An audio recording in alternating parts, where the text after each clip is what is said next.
Hey hackers, and welcome back to another edition of the 5 Minute Career Hack. This week we are going to talk about crucial conversations. What makes something a crucial conversation, we'll identify what leads to failure there, and then what good looks like. Simply put, oh my gosh, I read this book years ago and it's called Relational Intelligence by Dr. Darius Daniels. And one thing that he said, and he constantly says in his ministry, is you can't get life right if you don't get relationships right. And the reason why I wanted to start there is one of the most important concepts in relationships is communication. Because we assume there is some compatibility, right? Like that happens first for you to form a relationship. But if you aren't able to get this component right, it is going to really impact your relationships. And there's a book that we use, it's actually called Crucial Conversations. And we utilize this when we are meeting with a team that has a lot of conflict, maybe a new forming team, a team that's gelling together, especially in this remote environment, people that aren't seeing each other often, right? The way you communicate is you have to be very strategic about it. And so if you're in any of those scenarios where you're new to a team, maybe you are taking on a situation where there was some trouble there, this episode is for you. So the book Crucial Conversations is a great guide that I would tell you, and I'm giving you some highlights. But there's a quote that the book starts with, and I want us to start with that this week. The single biggest problem in communication is the illusion that is taking place. And that was said by George Bernard Shaw.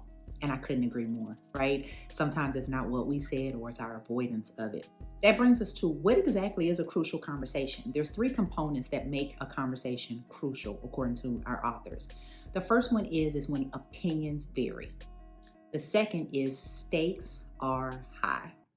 And the third is emotions are running strong. So I want you to think about, if you have some scenarios, you can think that this is what would be considered a crucial conversation. Another component that I would tell you that makes conversation crucial, or something to consider when you think about how you have maybe handled this poorly, is your lag time. There's a distance between you feeling there's a problem, right? So you identifying that there is a difference of opinion, or whoa, okay, emotions are pretty strong here. There's a window there between when you identify it and when you address it. There is, a very small window. I think that's how you can determine a relationship. People that are able to handle these situations quickly, or be transparent and address them openly with people, that impacts your relationships, right? And that's how you can have healthy relationships. Not having conflict is not the barometer, but how quickly you do and your lag time.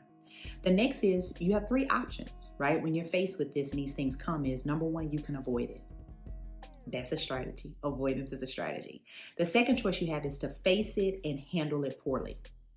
The third is face it and handle it well. But in order for us to move to handling it well, I really want us to consider times that we have avoided crucial conversations and we faced them, but we didn't handle it well. We handled it poorly. Okay, so I want you to take account, if you want to pause at this moment and think about what your means of communication was, right? So if you're a person that goes to email and you just went there, that's what you do, right? You write a letter, you text, you blow people up in text, right? Do you change the subject when you're talking, talk over someone and move to something else? Maybe you write a little post-it note, right? Or maybe you tell somebody else to tell that person.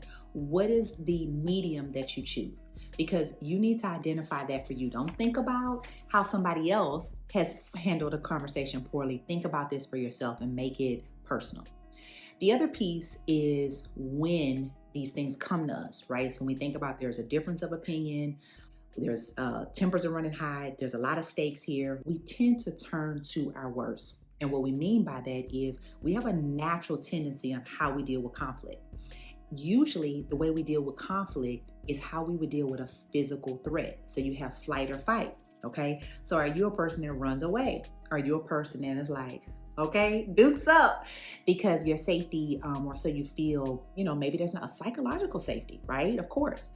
When we are under pressure and when we are caught off guard, these are the things that come up. So you may be thinking like, I can't control that. I can't, right? And I would agree with you with that, but I would tell you there are some things that you can do to help you get better. And I think the other part about it is if you're a bystander and you see someone behaving this way, not saying something doesn't help it get better. 5 things that we want to do to master and become good at having crucial conversations. And the number 1 is candor. Some companies even have competencies where they talk about how do you speak with candor. And some people, this is very easy for them, but there's a lot in candor, right? It's the ability to listen. It's the ability to restate. It's the ability to say how it is. It's the ability to be comfortable being uncomfortable. All those things play into exhibiting candor. The next is creates the conditions for healthy dialogue. If you're a person that talks over people, if you're a person that is not approachable, and it may not be any fault of your own, but if you're aware that your stature or the way that, maybe your resting face, whatever that may be from a nonverbal standpoint, which is out of your control, doesn't create the condition, how do you combat that? Because people that will have these crucial conversations, right, are good at them. They are aware of how do I create that space. So do you create an opportunity before a touch base or after to always ask for feedback? Do you have a space on maybe for your meetings on your agenda to just start the meeting off and ask people, well, what's on your mind right now? Let me know. Those are some quick tips on how you can create the condition for healthy dialogue. Also, how can you make sure that every meeting isn't filled up or every conversation isn't filled up with all the bullet points and you run out of time? I can't tell you how many corporate meetings I've been on before, and the Q&A is the first thing that comes off, right? We're getting to the end. Okay, we don't have time for the Q&A, and it's like, what's up with that? Like, we got questions about this, right? So don't be that person. The 3rd tip is your motives. Only you can check your motives, and you should do that and check in because that's a hard issue. If you are, for instance, holding on to something because it is about power, it's about principle, it's about this is just something we've always done. Could you relax that expectation? I don't know. Is it that important? But you have to ask yourself in those moments, is it more important for me to be right or for me to get it right? Which is 2 different things. The 4th is how do you manage your emotions? We talk a lot about emotional intelligence, and we have several modules that go into our masterclass for you to check out here if there's an area of emotional intelligence, and then our suite of resources that we have for that. Can't do that. That's a whole nother podcast, right? But managing your emotions. Are you aware? Can you assess them? What are your tips? But having a healthy toolkit on how you manage that is critical. And last but not least is creating the conditions. So we talked about conditions for healthy dialogue, but then also the condition for us to have this crucial conversation, which means that may not need to happen in public. It may not need to happen right now if we're both upset. We may need to say, let's take a time out.